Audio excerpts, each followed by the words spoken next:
Pappy hour, let's talk it out, talk it out. What's it like? What's life all about? Oh, Pappy hour, say your piece. Laugh at yourself, slap your knee. Roll up a chair, it's time for Pappy Hour. Your hosts, Lucas Buddy and Eric Thompson. Ready for that riff? Hey everyone, we are in the middle of recording our very first live show. We're getting ready for our very first live show. Live The Pappy. episode that you are about to see right now is a very special one. It is Les Thompson, my father. Thompson, It was great. He flew out. We had a phenomenal weekend seeing my son graduate from university. And then he came and told his Pappy story, which is a treat for me because he chose me as an adopted kid. It was a really special conversation, and really looking forward to from electrical engineering in the Silicon Valley. Before it was the Silicon Valley, right? Pioneer, all the way to Grand Pappy status. Les Thompson holds nothing back. This episode is going to be one for the history books. So, cheers, Eric, cheers. All right, guys. So I'm going to go ahead and be honest here. Pappy Hour. This is Pappy Hour at its finest because I did a bonehead move the last time that we sat down with you, Les, and I did not record any of the audio. So we had a fantastic conversation. Great conversation.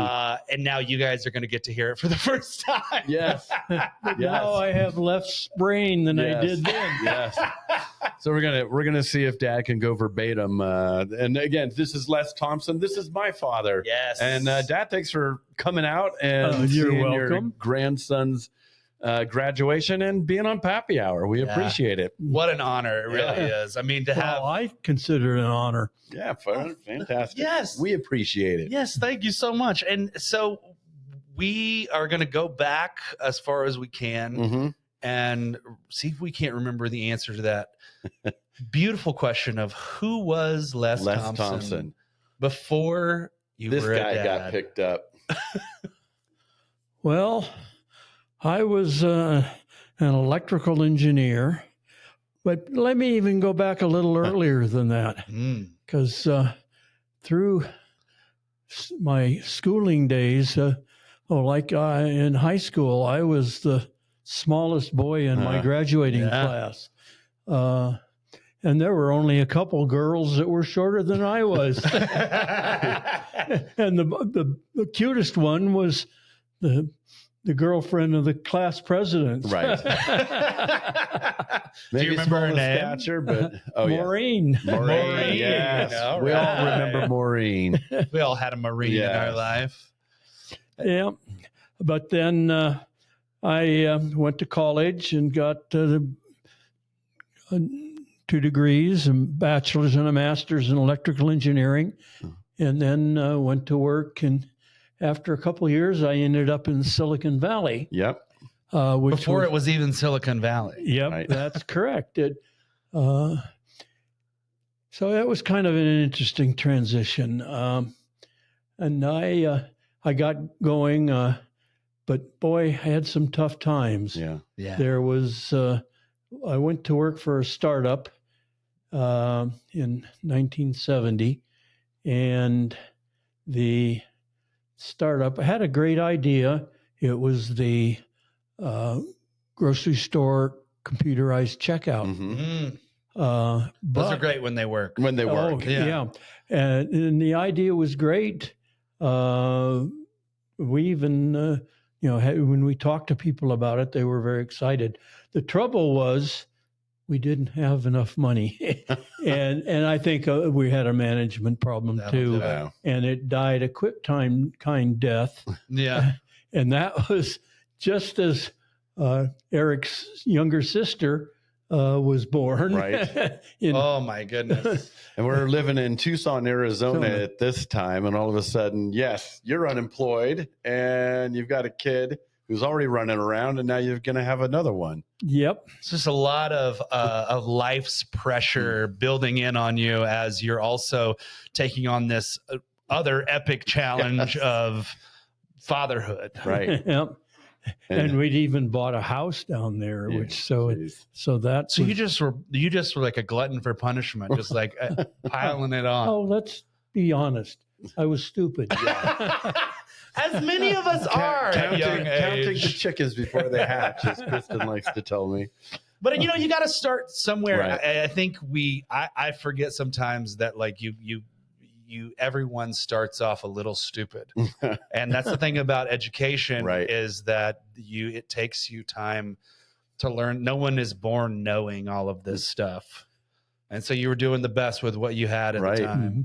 Then I went to work for another startup company back in the San Francisco area, but I'm not sure. I think maybe it was beginning to be a little bit of a Silicon Valley then. Yeah. And we had this company had started with a real good idea on ink and printing of electrostatic printing that competes against xerography. Xerox. Yeah. And I was involved in developing a computer printer using this, and it had some great features. Very fast, printing 2 pages a second, and it worked very well in a lot of respects. But it had a problem, and that is the print head, the printing the part that it was basically a line that put dots in across the page. Yeah. Would tend to jam up. And with ink.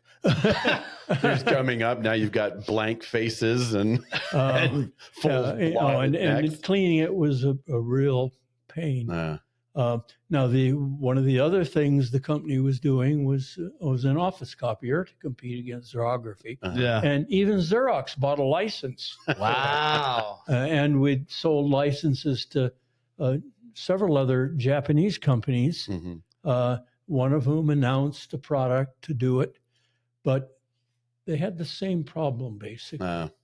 And we couldn't quite solve it. And so the company kept shrinking. I and another fellow kind of hung around. I'm not sure if I shouldn't say stupidly hung around. I'm sensing a trend. Lessons unlearned continues, yes.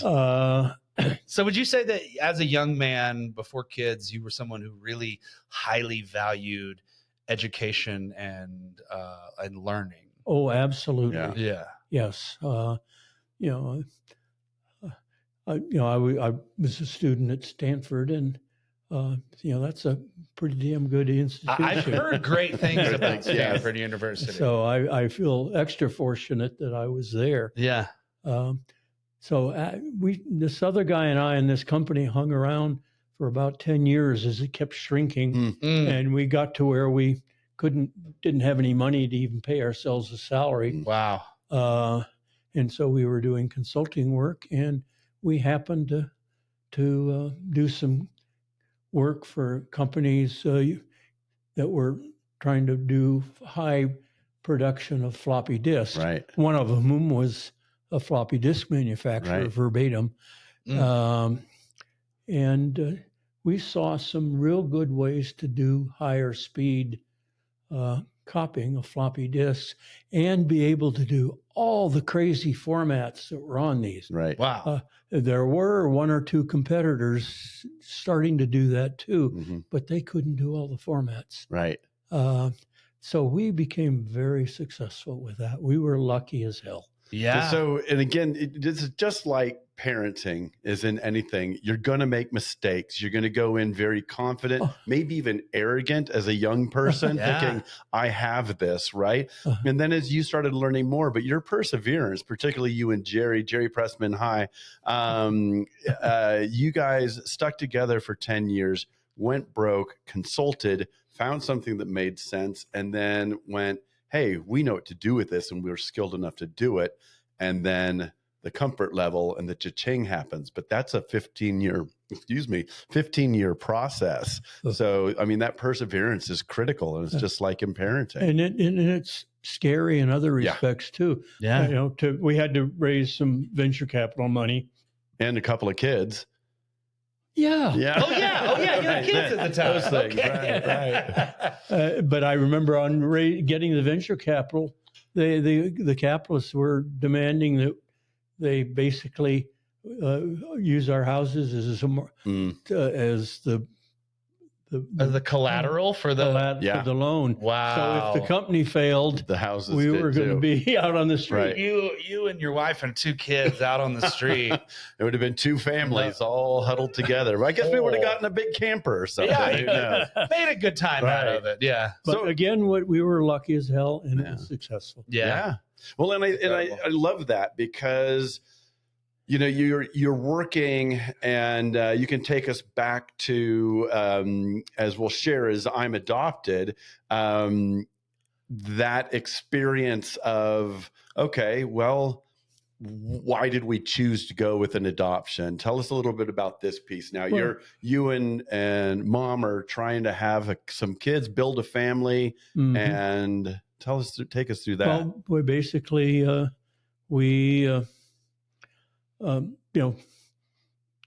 she just didn't get pregnant. Yeah. So eventually we started doing a little research about adoption. Yeah. And But you really wanted to have kids. So Mhm. like Oh, yeah. you weren't going to let this stop you, just Right. like everything else. and we did sign up with a company, Mm-hmm. puts together adoptions, and Did the whole family agree with this decision? Did you have anybody push back? I don't believe so. Okay. Pretty supportive from Yeah. all the rest of your, because your sister had several kids and Right. you'd 6 been around kids, 6 yeah. kids. Yeah. So you had plenty of experience with. Did you change diapers at this point? Can't say I didn't. That's funny. I was just talking with one of our neighbors his wife is about to have kids, and I was like, "Look, we got dolls. You can practice." Yeah. It just Totally. helps to like get a little bit of practice in Yeah. before That's time. so funny. Yeah, so we had this was before the startup company that I Mhm. talked Yeah. about. But I remember I was on another project. I was down at the atomic research facility in Oh wow. New Mexico, Yeah. and when they called to say they had a kid, You're like, I gotta Come go. and get it. Yeah. so I had to fly back, and that was a fun, exciting experience Right. in many ways, because we were living in Orange County. Eric was born in the San Diego area, Right. Yeah. and so we drove down, picked him up. Yeah. I remember. Just like fitting in the palm of your hand here. He, laying across my hand Right. there. We'll reenact that photo a little later for you guys. Yeah. Good. Yeah, shrink first, please. Yeah, Please. Yeah. Please. Right. So then everything changed. I mean, you weren't a dad, and then you were a dad. Mm-hmm. And what do you think like changed for you in that moment? Well, I think anytime you have a child, it's a change, Right. because you've got a lot more responsibility Yeah. that suddenly affects your life in many ways. Yeah. You have to adjust to that, and it wasn't that hard. Mhm. You feel like you're doing a good thing, Uh-huh. so you proceed on it. Yeah. And you and your wife like shared like took shifts and like took Yeah, no, part of the loan. Yeah. she wasn't working at that time, so that Yeah. made it a little easier. Mhm. I was working pretty, Yeah. a pretty regular 40+ hour week. Right. Yeah. But it was neat. Yeah. Oh, So- that's great. Thinking about that, and almost jumping ahead to Chris, who's natural born, Mhm. you find out mom's pregnant with Chris.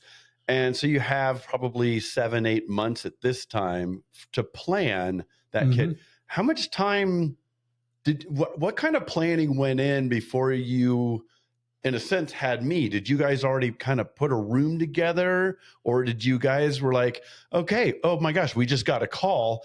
We have a kid. We better go buy some diapers, some bottles. I mean, did you have a little bit of time to kind of put stuff together, or was it? We didn't have to change the house by any means. As I remember, we even had a spare bedroom. Okay. But with a 2-week-old baby, it's not going to be that big of a size impact of things. Totally. Yeah. My dad, I remember my dad telling me that when he was a baby, he slept in a drawer from a dresser. Like they take up very little room. You can make it work. Exactly. Figure it out.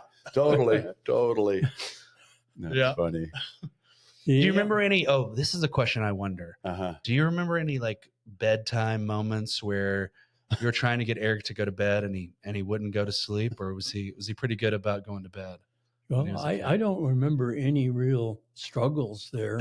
A model child. Easy, baby. No. I'm sure there were a few times when he didn't go to sleep right away. But did you guys have any fun songs that you sang? Like we have a song that we sing when we change Stella's diaper, or when she picks her outfit in the morning. No, because I think when Dad would sing, my crying. Oh no! I don't know. He hit it right on the head. Yeah, exactly. But I do think one of the things, a story, and I have no memory of this, but we were living in Tucson, and I shared the bed with a certain 8-legged creature known in Tucson. Typically, Mom and Dad would come check on me in the middle of the evening to see how I was doing, and what typically was on the bed and where was I. I honestly don't. Are you talking about a spider? I'm talking about tarantula. Tarantula we in had your a tarantula bed? that would, on a regular, be on my pillow, and I would be on. I think we had concrete floors to help cool the house off because Tucson was warm. Yeah, but I remember Mom even talking about it too, of just how often they would find the tarantula in the bed. Now that I am remembering that. Well, it didn't bite and kill you. No, I mean, you survived. You're still here, so. Yeah. But he obviously preferred the bed, and I preferred the floor. So that's just the way it played out. You got to learn to share at some point. Yeah. So, we hadn't been living in Tucson very long. No. And so we were adapting to the Tucson world. Yes, very sure. And there was. One of the most striking things in my memory about adaptation was in the summer months, you didn't want to go outside in the middle of the day. It was so damned hot. Right. Yeah. So if you wanted to do something outside around the house, you were up at like 5 a.m. or something. Get it done early or get it done late. Totally. Those are the only options. One thing I do have a vivid memory of, and one of the great things about Tucson and Arizona in general, is monsoon season. Oh, wow. So when all of a sudden it's this big, warm, hot day and the clouds come rolling in and thunder lightning storm like you wouldn't imagine for maybe 20 minutes, and then it moves on. But the flash flooding that occurred is incredible. And we had a dry creek right around behind the back of the house. Yeah. And in this situation, we did have a regular creek. Yeah, right, exactly. But I can still remember you showing, bring me to the front door, and I'm 3.5, and this is really where my memories began, was Tucson, and looking outside and in the distance, just listening to the thunder and watching the lightning come down. It's dramatic. Yeah. So bringing a memory back from that. Love this. Yeah. Look, we're sharing memories. We're going back. 100%. Taking this stroll down memory lane. Yeah. I want to go. I know we went over it yesterday on the episode that shall not be named that we didn't get recorded, but we talked about what it was like meeting your kids for the first time. We said a little bit about meeting Eric and holding him and being really small. And but then we talked yesterday about the trip to the hospital, right? And what you remembered about the labor and sitting for Chris and sitting out in the waiting room, because at that time you weren't allowed to go into the room. Take us back a little bit, maybe some stuff shook loose for you since then? Well, there's, excitement for Uh-huh. sure. Yeah. Because this is a big thing. Yeah. And there's, you're hoping it's not going bad and Right. that sort of stuff, but you're also wondering, well, what gender is it going to be? Right. Back then, you didn't know before Yeah. the birth. What kind of a thing are you going to get out of there? And just sitting out there in this waiting room with Right. all these questions and Right. wonder, and they're just like, hopefully they'll come out and tell me in just a moment. And how long do you remember how long did it feel like forever that you were out there? Not really. No, I Yeah. think I was expecting 6 hours or something, Yeah. and it wasn't much different than that, as I Okay. recall. Wow. So you're planning. I know what's going on. I'm Les Thompson. My confidence is sky high right now. Right. and I'm thinking, you're just going, okay, so here comes baby number 2. And while you're hoping that all is well, you're also going, I need to find work and I need to find it now. Oh. Because Yeah. that was when the company went up. Oh yeah. And It had, that was July. yeah. And the company stopped paying in May. Oh my God. Oh. So it was a tough time. Yeah. And then it was just 2 or 3 months later that I was had found another job back in Back Palo up, yeah. Alto, and I headed back there before Right. Mom and Eric and the baby. So you kind of got a little forced paternity leave, Yeah. right? You got to Yeah, that's true. Yeah. Yes. So what was that like being home with the kiddos during that time, and like spending that time with your babies when they're really young? Well, to me, it's mostly just curiosity, Uh-huh. looking at, as they change a little Mhm. bit. And at that age, I think they're changing fairly rapidly. Yeah. Yeah. And The words, working to try to make her happy and Uh-huh. not screaming and crying so Oh my much. gosh, right. Yeah. yeah, they just like some of the smallest things can set them off. Oh at my that gosh. age. Yep. I remember Chris being a pretty good kid and getting her to laugh pretty easily. And Yeah. so just that I always remember. There's certain pictures from our family album that I have, and I could still remember those moments. Mhm. And it's really fun, and it's fun still laughing with her these days, Mhm. But yeah, I imagine just watching me running around, and then you've got Chris in your hand who's not really doing a lot, but you can't stop staring at him. Oh, right? yeah. Just going, Yeah. okay, there's mom, there's me, there's mom, there's me. Okay, yeah, you're mine, right? So And I'm thankful that Jen, my wife, could, felt she could deal with the 2 kids. Yeah. Yeah. Because they didn't move back to Palo Alto Right. for a couple months. yeah, And then we moved into a rental house and Mm. we were back together. yeah. So you had to go and kind of prepare a place for them. Yeah. And then And then Came we, out later. it was only a few months after that we Right. bought a place Yeah, bought the where place. she's still she's living. still She's now, still 50 living. years She's still later. living there today. Yeah. Yep. Wow. 55 years in that That's incredible house. to be able to grow up in a place Yeah. for so long. That's something I really want for Stella is Yeah. to be able to grow up in the same area and have friends that she's had since Right. she was a little It's a kid. lovely thing with consistency. And, Yeah. I was just out and saw dad and mom a few months ago. We had our 40th high school reunion, 40, yeah. right? And so all these kids I've known since kindergarten, so many of them, right? Wow. And so it's such the stories that everybody gets to share during these times is just brilliant, Mhm. So I think we felt really fortunate to be able to grow up and know all these people for so long. It was difficult when I was separated like that Mhm. for a while. I bet. I remember Thanksgiving. Mhm. I was there, and all the rest of the family was still in Tucson. Yeah. Oh, And it was very nice another couple in working for the company Invited me to right. for A Thanksgiving. little Friendsgiving. That's Yeah. awesome. But it was, I think, only a few weeks after that you guys moved. Yeah. So I think we were in that rental house for our first Christmas out there. I think that was really the big holiday. I remember. Yeah, I don't remember the exact month we bought the other house. Yeah. But it was, not too far into the year. Yeah. Well, and so what are the things now you've raised these kids, your company went well. What were some of we were chatting a little bit yesterday about how easy I made things for you and Mom, kind of my teen and post-teen years. Maybe you could share a little bit about that feeling of, oh my gosh, what is going on with my kid? I'm not sure what to do. And well, that was a hard time. There's no question, because you were a good kid. Yeah.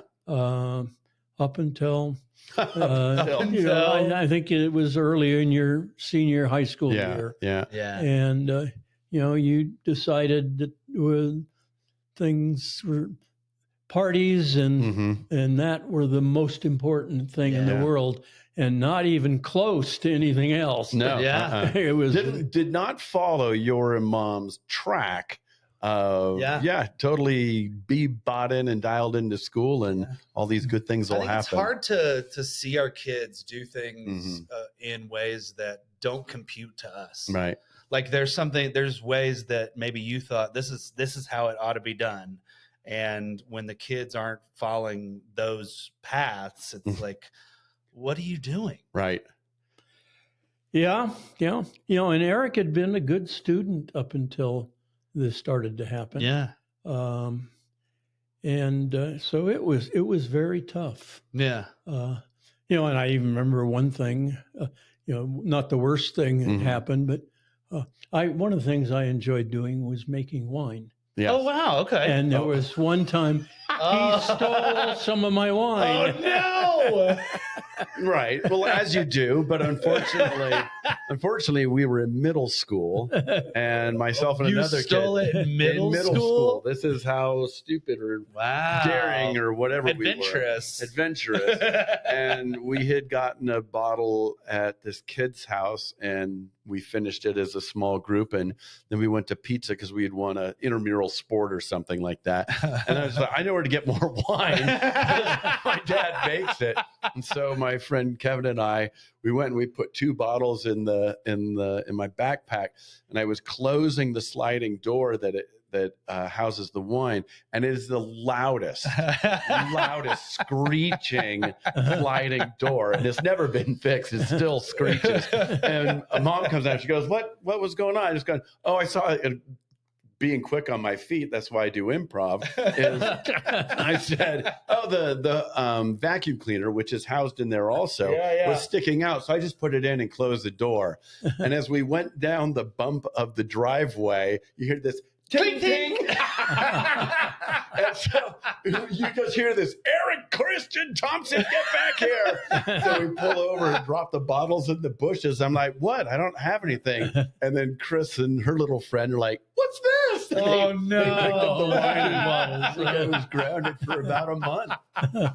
So that didn't go as well as planned. Or maybe it actually went the way it needed, because who knows what trouble we would have been. You got to learn these lessons somehow. Sometimes you get away with stuff. Sometimes you don't. So yeah, that's amazing. I want to hear more about that when we're not recording the show. I know you guys got a busy day today. Oh my gosh.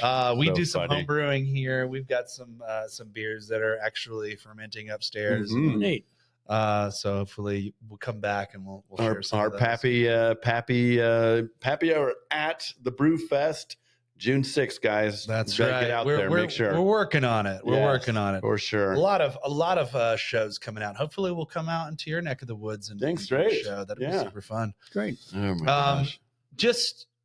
I want to just keep talking a little bit more about it. I mean, we've heard a little bit about who you were, the electrical engineer, the Stanford graduate, this young man who maybe wasn't as smart as he wanted to be sometimes. And then you have these kids and they change your life. And I think you've got an adult child here, and I just like, what are some things that you remember the most about the fondest memories that you have of their childhood and being a father and a parent? What do you appreciate the most about that? Well, up until his senior year in high school, Eric was getting good grades. Nice. One. And I enjoy sports.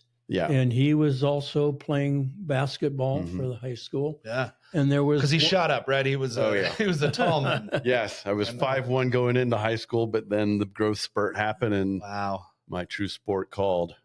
He there was just he did well at those sports, and so I was feeling good about it. Do you remember like getting out and playing some ball with him in the park and in the driveway? Well, we had a basketball hoop on the driveway, so that was one.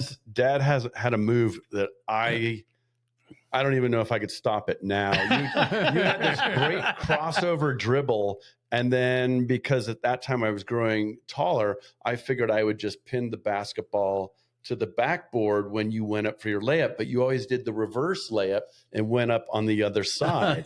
I'm just like, sneaky. Never stopped it. I know it's coming, and I just have the most difficult time stopping that. So that was always a great move of Dad's on the court. I find those are the really valuable times when we're just like playing games with our kids. It's not necessarily like sitting down trying to teach them something, but just like the time we spend with them.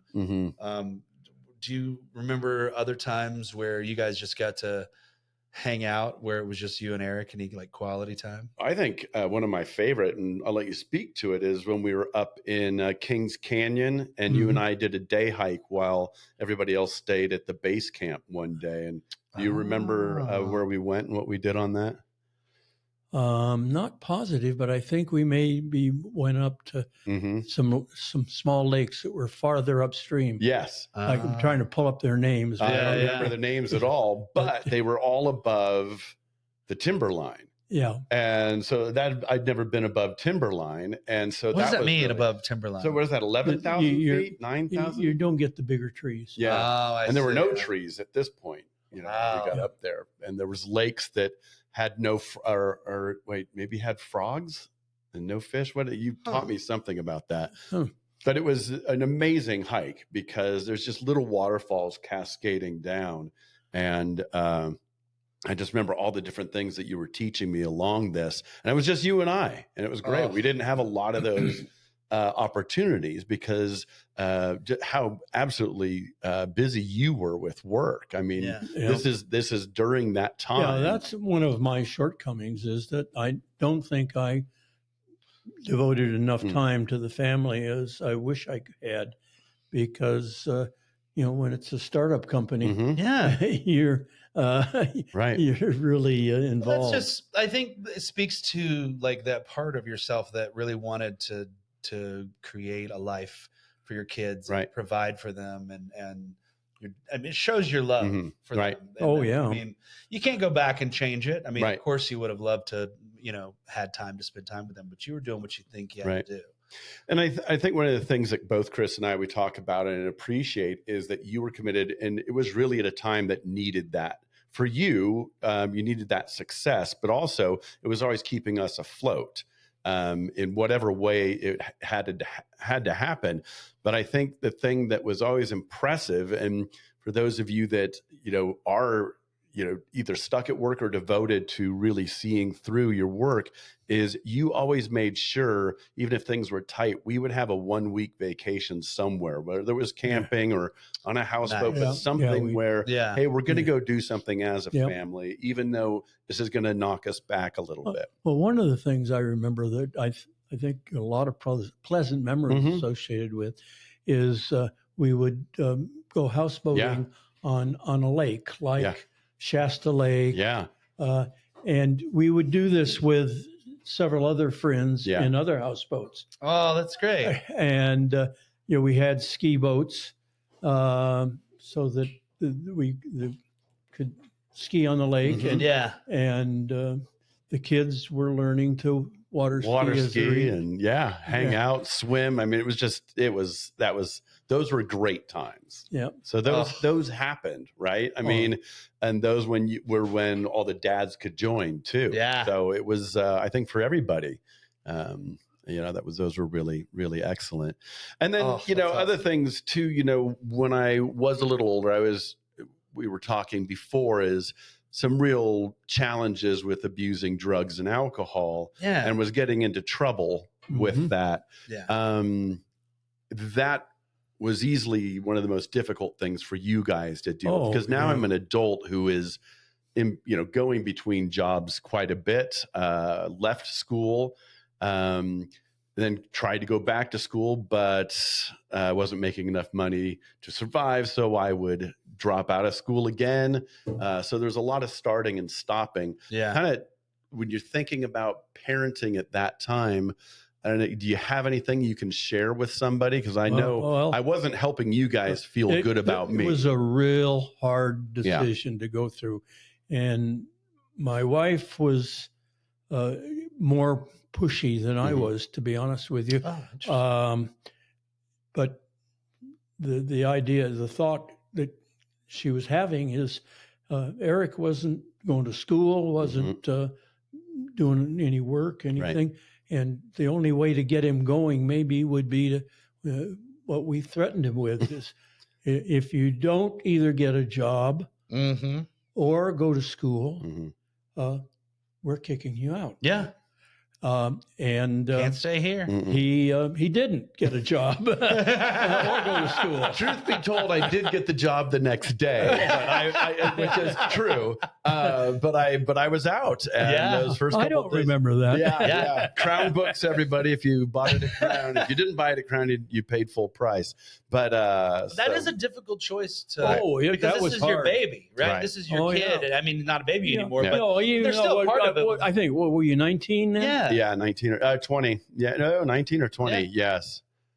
Yeah. And it was hard. And it also strained the relationship for all of us. Yeah. I rarely saw my sister at this time. And I think that's 4 years in which we were pretty distant. And we're only a town away.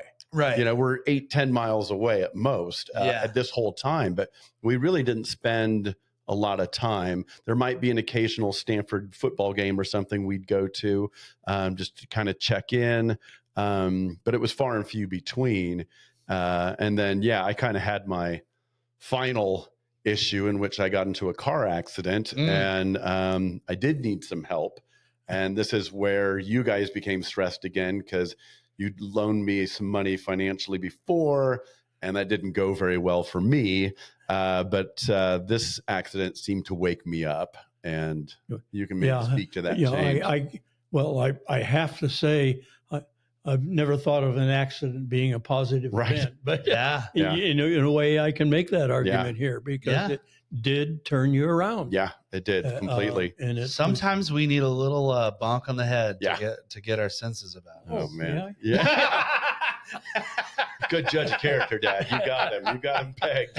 Dang it. All right. This isn't about me, okay?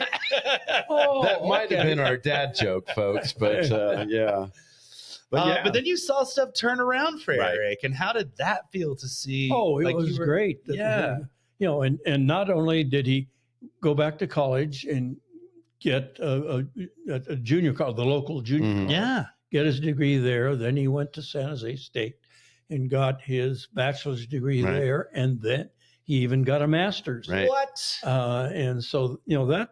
Still avoiding a job, so that's why I was right. No, not true. I was working during that whole time. You were certainly contributing a lot. To and now he's this hardworking man who has been he's put 34 years into education, a realm which he avoided for a long time. And now he has 2 kids of his own that are grown. And you've seen him as a father. What was it like watching him as a father in his journey? Oh, just jaw-dropping. Yeah. It was, he did a hell of a lot better job than I did. In what way? What do you think are some of the things that he did so well? Well, the two boys have both gone through college and graduated. Straight through, no interruptions. Yeah. He's got a nice house to live in. Mm-hmm. Yeah. A good marriage that's been going on for 30 years this year. Wow. Yeah. Congratulations. 30 years. That's incredible. June 29. So, oh, man. And so it's. So there's a lot to be proud of with this guy right here. Yep. Well, and I think it's some of the things too of seeing, how you're raised and, okay, what would I change? What didn't I maybe care for? And I think some of the things that you and I are very similar is we don't like hearing people tell us the word no. And we don't like people telling us how to do certain things, which I think is kind of hilarious. Very punk rock. But it's one of my favorite pieces I've always watched with you is you would be undaunted, when it was with tennis, it just goes, it doesn't matter how good that other player is. You're going to go out and beat them. You're going to find a way to figure it out. There's nothing that was too big for you to take on. Well, come on. I didn't do that well in tennis, even though I did beat a guy that had won a tournament at Wimbledon. Right. See? Not to brag. But this is very senior tennis. Yes. And he was even playing down 5 years. You played 5 groups, and he was playing down in a group. I see. But you beat him. Hey, that's certainly one of my better victories. But I think that one of the key things that I took from you was one of the comments you made when I was an adult, and you said, I wish I had been able to spend more time with you. And at that time was when I was working as a director of education at the psychiatric hospital.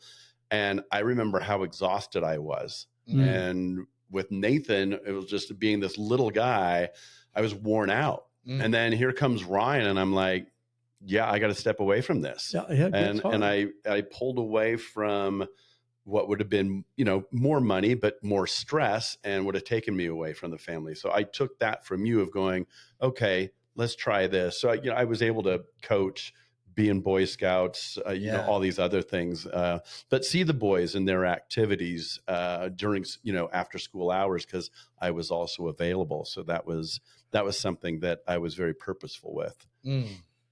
So did you, how has being a grandpappy been for you? I think that's the quality time you get to spend with Nathan and Ryan. Yeah, the fact that and they're doing well. Yeah. And like the reason I'm here right now is because the youngest of them just got his college bachelor's degree, and that's neat. I just feel, that is so wonderful. Yeah, exactly. At least some of the Thompsons lived your dream for you, right? To be able to go, that's how I wanted it done. Well, you did a good job too when you got that master's degree, particularly. Yeah. That's impressive. Came back and did what I needed to do. It just took a little extra time. No big whoop. Took a little detour. Hey. Yeah. Met the right person, had the right accident, 2 great kids, and I've had a really positive career, and now we get to do this. So, maybe it's not how you start, but how you finish. You got it. And finishing well. You have a good point. Yeah. And I think what's great is you have spent more time. Like we go out and, with your success, you were able to purchase a property on the lake. And that's where we spent so many summers. I mean, almost every summer over the last 16, 17 years. So that's just been, it's maybe even 20. Such an amazing 1985, experience. so it's 21. Yeah. Oh, wow. But that we were. Oh, sorry. Yeah. 41. Yeah. Because I was born in 83. Yeah. For the boys, it's been the last 20 years. They were 4 and 2 or 5 and 2 when we first got out there. So, wow. Yeah. So that's a real treat. So being involved now is you're doing great. So well, thank you. Thank you, and thanks for being on again. Thanks for doing this twice. I honestly have really enjoyed getting to know a little bit more about you. For sure. Thank you. Just seeing the two relationship with you guys. Yeah. It's really great to see. And I hope everybody out there really enjoyed this. And you missed a really great conversation yesterday. But this one was fantastic. This one's great. And as we're leaving, do you have any wisdom that you'd like to impart into us young dads? Yeah, it takes spending time with kids and seeing how they're thinking, and then don't be over severe in exactly which direction they have to go. Yes. Because there's a lot more positive directions than I probably can even conceive of. Right. And so, but be involved and encourage, but don't push too hard. Yes. Yeah. Amen. Yes. And all right, let's close it out with a dad joke. Let's get a dad joke. I liked ours that we had yesterday. It was good. It was good. This one's going to be better. This is going to be even better. Yeah, absolutely. Pick a card, any card. Dad jokes brought to you by. Yeah, who's our sponsor for the show today? Dad jokes. Dad jokes. Is that a joke? Hey. All right, what do we got? Did you hear about the guy who invented the knock knock joke? No. He won the Nobel Prize. And on that note, we bid you adieu. Thanks for watching. Thanks for listening. Cheers, whichever one you're everybody. doing. We appreciate you. Thank you. Cheers. Oh my goodness. Okay. Yeah. The Nobel Prize. Oh my gosh. I did that today. I had these horrible knocks. You only get one spin around this rock. You only have so many days until it stops. And how you show up for your kids, well, that's your superpower. You might not know it now, but this is your Pappy Hour. Pappy Hour, let's talk it out. What's it like? What's life all about? Well, Pappy Hour, say your piece. Laugh at yourself.